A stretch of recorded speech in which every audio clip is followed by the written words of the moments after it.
Hi, everyone. I'm Christine Tulley, President and Executive Writing Coach at Defend, Publish, and Lead. And welcome to episode 219, Prioritizing in a Busy March.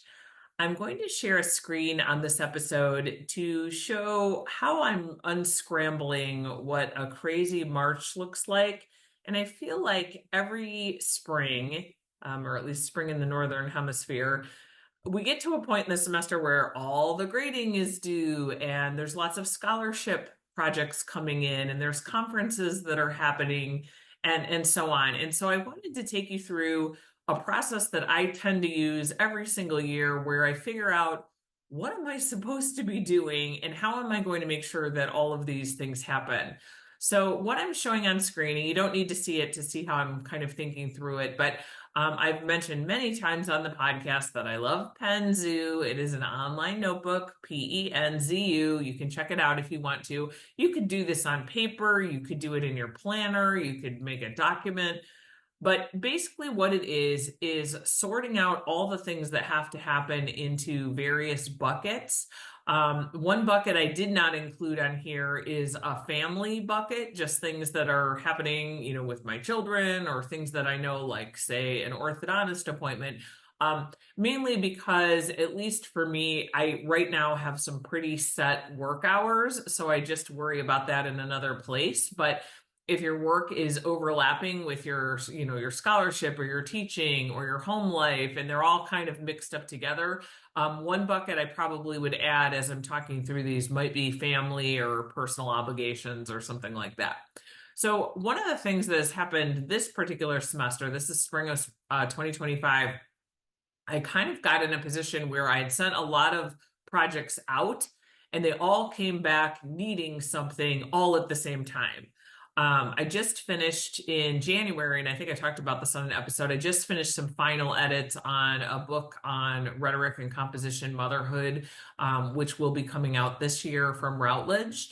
That book, I'll put out a publication, absolute publication date when I have it. But that project was one that got a little bit messed up due to the pandemic. There was lots of things that went on with that particular project, and I was really finishing off final edits all through, late November into January. So that was one project that was gone for a while and came back.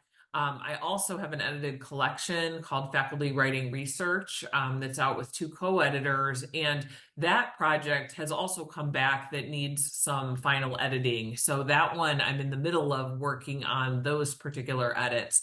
And then in addition, I had sent out a chapter for an edited collection. That one came back that also needs some edits and now some substantial revision just based on its function within the edited collection. So that's something that's a little bit busier.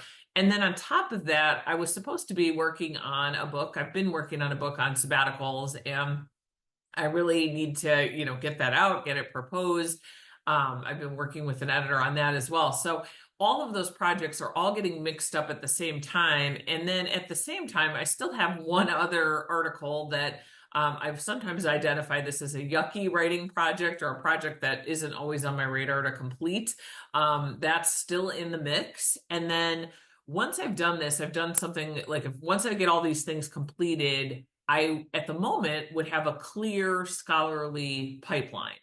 But all of these things are due immediately or at the very latest by April 5th. Today is, this is like second week in March. So it's March 11th when I'm recording this.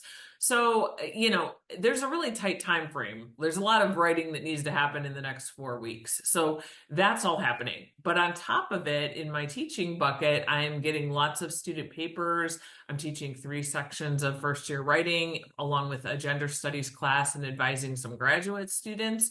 So the rough drafts, I estimate I have around 15 left to grade, but at any given moment, I could have 45. I have 15 in each of these 3 online sections. So, that's a lot. They're long papers.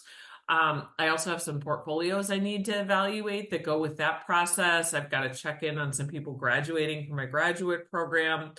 And then there's lots of other little things. And I wrote some of these on my list that's on the Penzu screen. You don't need to see this, but it's just a lot that all again has to happen kind of around the same time. Like most of this stuff that I'm looking at all has to be completed no later than April 5th, and possibly in many cases sooner, more like March 20th or 25th or something like that.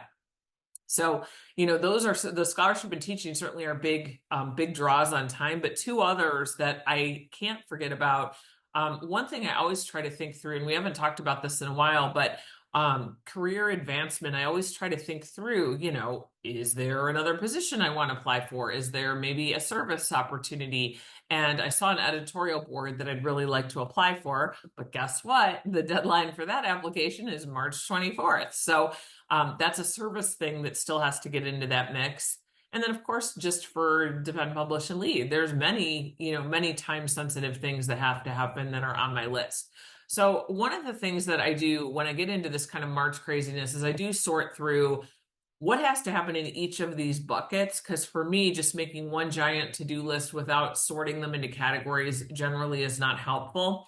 A second strategy that I have used is that now, where scholarship is concerned, I'm always someone that leans more towards trying to do it first to make sure that it actually happens.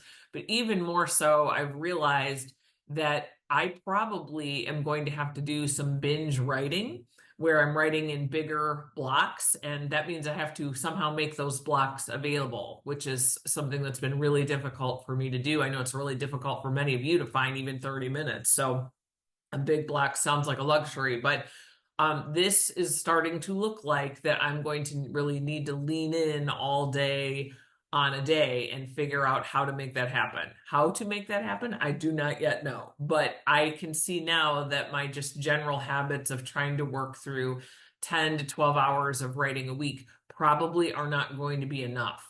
So one of the other things about this episode that hopefully is helpful is that sometimes you will look at your list and realize your established systems are or could potentially fail you. And I can see right now mine will, because I don't have enough time in my current writing scenarios to complete these, which means I need to make more time. So that's something that I'm now hunting in my calendar. Can I move any dentist appointments? Can I potentially have someone else pick my kids up from school? Can I, figure out this other scenario to get rid of a weekend obligation? But now I'm taking a very hard look at anything that needs to happen in March in the next 3 to 4 weeks, or into early April, and trying to shed as many of those responsibilities as possible, but leaving those events on the calendar so they're blocked. So that way that time doesn't automatically get eaten up by something else. In terms of teaching, one of the things that I'm starting to do with that, I'm always better with teaching and grading in the afternoon. Like if I had my preference, I probably would focus more on writing in the morning because I'll feel anxious if I don't get to it. But at least with teaching, I mean, normally I will work for an hour or two at a time, kind of here and there to get that work complete. I can see now, again, that will not be enough time probably to do what I need to do. So what I'm trying to do every afternoon is to devote 2 hours to teaching and knocking out everything that is teaching related in 2 hours. Yes, that's going around classes and things like that, but it has to be done. And then in terms of service and some of the things for the company, these extra obligations or family obligations, those things are going to have to be sandwiched in around everything else. And at least for right now, I'm just trying to tackle one of those additional email or additional issues a day. So if I'm going to apply for that editorial board, maybe the first thing I'm going to do is update my CV. That will be a task once a day. I'll sandwich it in around the other things. And then maybe the next day I'll start working on the cover letter and so on. So with those other tasks that aren't scholarship or teaching related, it's not going to get as much of my time, but I'm going to make sure that I give it some time every day. So, those are all things to kind of consider as you're sorting through March. I like making a big list. I like getting real clear about, can my usual systems or my time systems work? In my case, no, which means I need to add more time. I don't do it all the time, and there's no way I could sustain, writing 20 hours a week or something like that.